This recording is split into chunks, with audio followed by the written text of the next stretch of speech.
I wanted to compare Columbia's response to Harvard. This is in the Harvard Crimson. Harvard President Alan Garber has told faculty a deal with the Trump administration is not imminent, denied the university is considering a $500 million settlement, according to 3 faculty members familiar with the matter. University is seriously considering resolving its dispute with the White House through the courts rather than a negotiated settlement, Garber said, according to these 3 faculty members. Your response, Rashid Khalidi. Like Columbia, Harvard practiced anticipatory obedience, closing down an exchange program with Birzeit University. This happened months ago. Firing the 2 people who had the Middle East Center, shutting down a program at the Divinity School related to Palestine. They have already kowtowed. They have already done what was asked of them. They've already accepted IHRA. The same draconian strictures on speaking about Israel and on speaking about Zionism were already adopted by Harvard, even before Columbia adopted them. So Garber's tough talk relates basically to money, which incidentally is the value that these universities cherish above all else. Their contempt for their students, their contempt for their faculty is unbounded. Their attention to the bottom line is unlimited.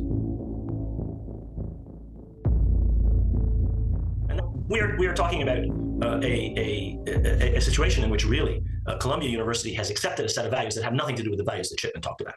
They're values that are dear to a dictatorship. They're values that are dear to censors. They're values that are dear to people who want to protect Israel from criticism at all costs, while it slaughters people by the hundreds daily in Gaza. 1 child every day, over more than 600.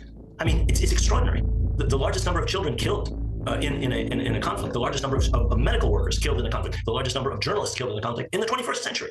And they want to protect that with IHRA, with their monitor, with their vice provost, with their kangaroo court disciplinary procedures. I don't see how people can, in good conscience, continue as before inside these universities. People really have to do something. It was easy for me. I'm retired. I simply decided not to teach a course that I didn't have to teach in any case. But it'll be harder, obviously, for people who depend on their salaries, for people whose careers will be affected. But I really do think that things have gotten to the point where people have to stand up and do more than any of us have done. I mean, people have tried to stop this genocide. The students were enormously heroic. Hundreds of them have paid very high prices in terms of expulsion, suspension, traumatic disciplinary procedures. Many of the students I know have been very severely psychologically harmed by the brutality of Columbia's crushing repression.